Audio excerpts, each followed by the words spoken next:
Hello, amigos, and welcome to another episode of Inside the Ropes with Coach Mario. Coach Mario, owner and head coach of Warriors Pride Boxing Academy here in Miami, Florida.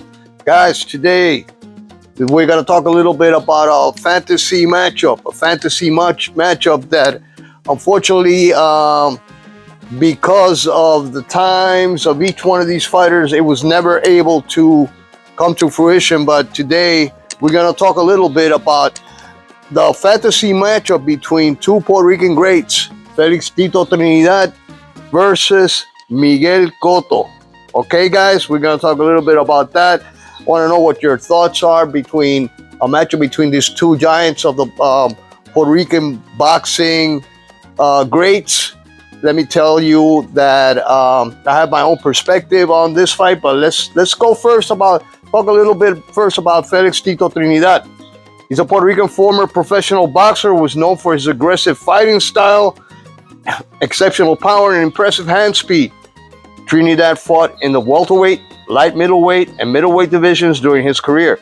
He stood 5 feet 11 inches tall with a reach of 72 inches. Trinidad had a strong amateur background before turning pro, and he was admired for his relentless pressure and ability to finish fights with the devastating knockouts. He achieved a professional record of 42 wins, with 35 of those wins coming by knockout. He also had 3 losses.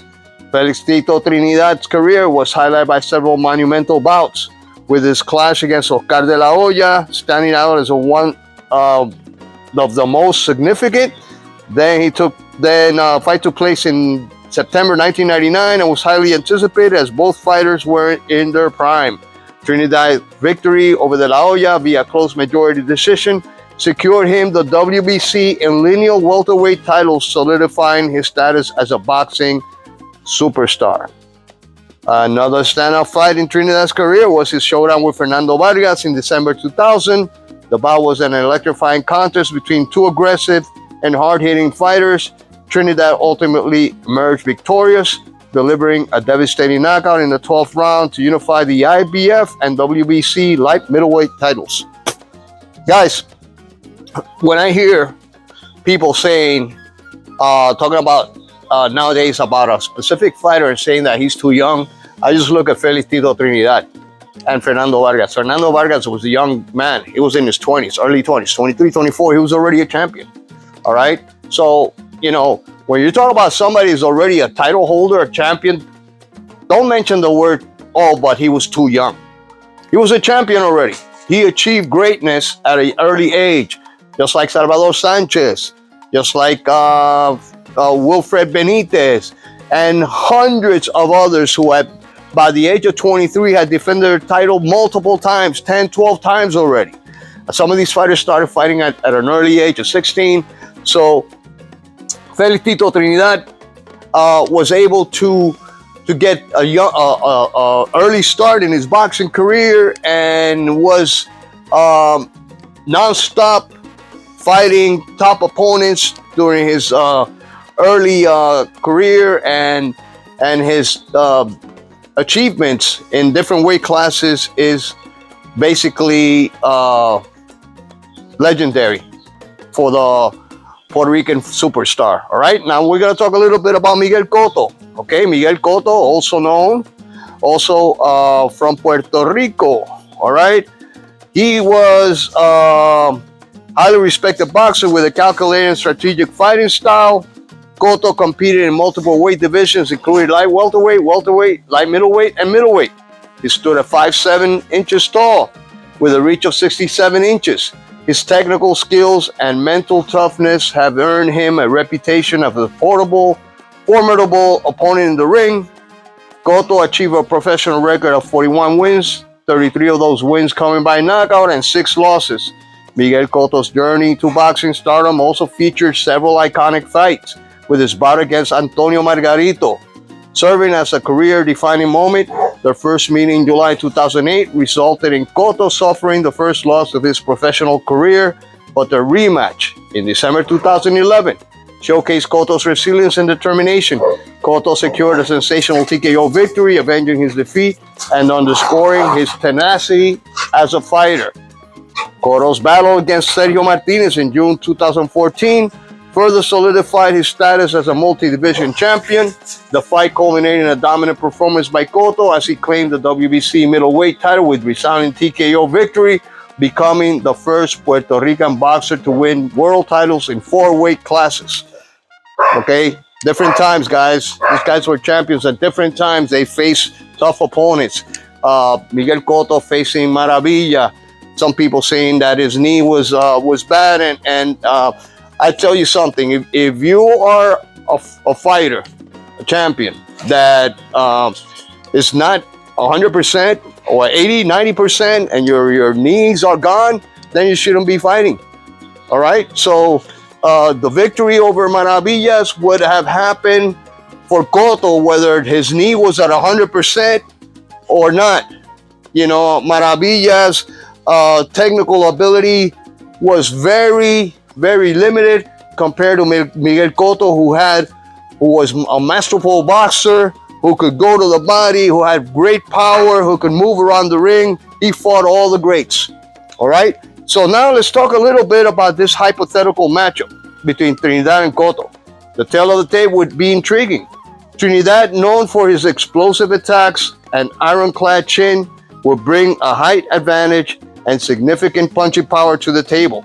On the other hand, Cotto's refined boxing skills, excellent defense, and ring intelligence would make him a formidable adversary. Both fighters have displayed exceptional resilience and determination. Cria Boricua, adding further intrigue to potential showdown between these two Puerto Rican boxing legends.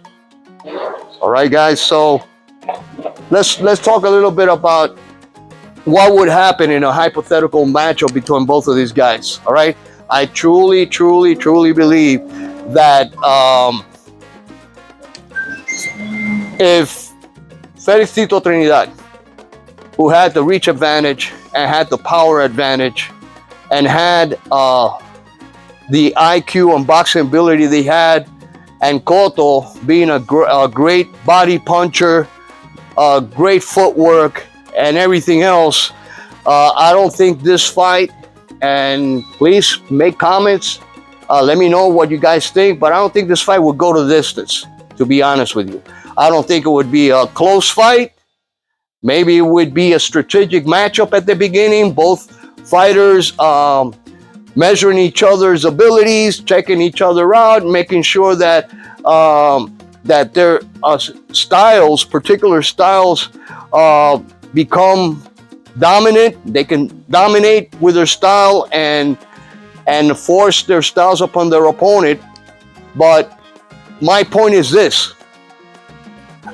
I truly believe that Felix Trinidad would have no issues connecting that lead hand to Tito within those 12 rounds, guys.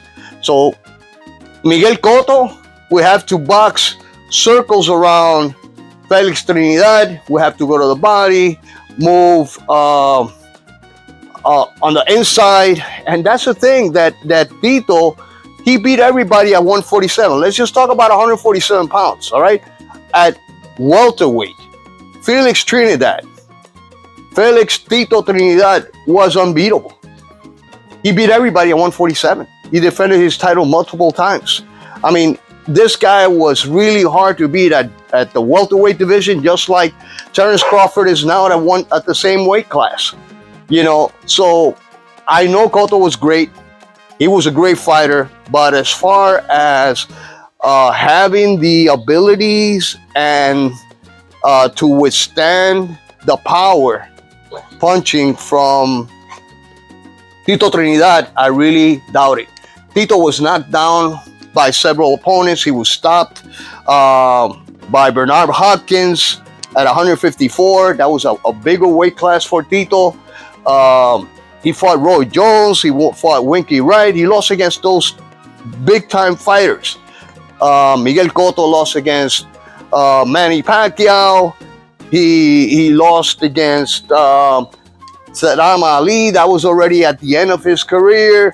That fight against Canelo Alvarez was a really close fight, and some people actually saw Miguel Cotto edge that one out.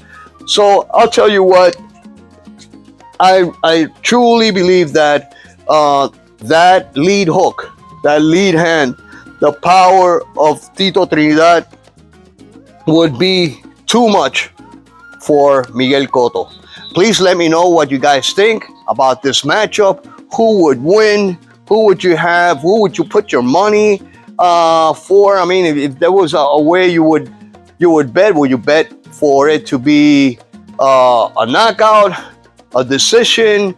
Who would win in your cards? Who do you think has the advantage over the other? Again, this is just my perspective. It's a fight that a lot of people have talked about, a fantasy matchup. I really don't see Miguel Cotto fighting this way on the inside, moving in and out, going to the body and to the head, and avoiding those incredible hooks from Tito Trinidad. I really don't see it, guys. So the abilities of Tito were, his hand speed was incredible. And if you look at something, Miguel Cotto was knocked out by a very small man, by Manny Pacquiao. Imagine fighting a monster like Tito Trinidad.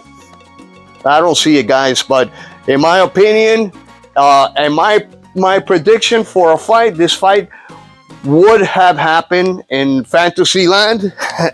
You know, if we were able to somehow use a time machine and put them both together, my prediction would be knockout, stoppage by Tito Trinidad, and it would not surprise me if we would take him out in the first few rounds, because Tito would start fast.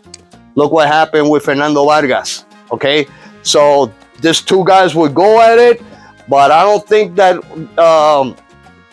Miguel Cotto would actually confront this man in an aggressive fashion like he has with many other fighters. I'm pretty sure Cotto would have to be moving around and be very, very careful of those hooks from Tito Trinidad. All right, guys, this is all I have for now. Remember, like, share, subscribe. Let me know what you guys think of this fantasy matchup. Who would you pick? Again, I have Tito Trinidad by knockout, by stoppage. All right? Could be in the early rounds, could be in the later rounds, but that hook is going to land one way or the other. Have a great day, guys. Have a great weekend. Enjoy with your family, but this is all for now. So hasta la vista. Have the rest of the weekend. God bless you all, and peace.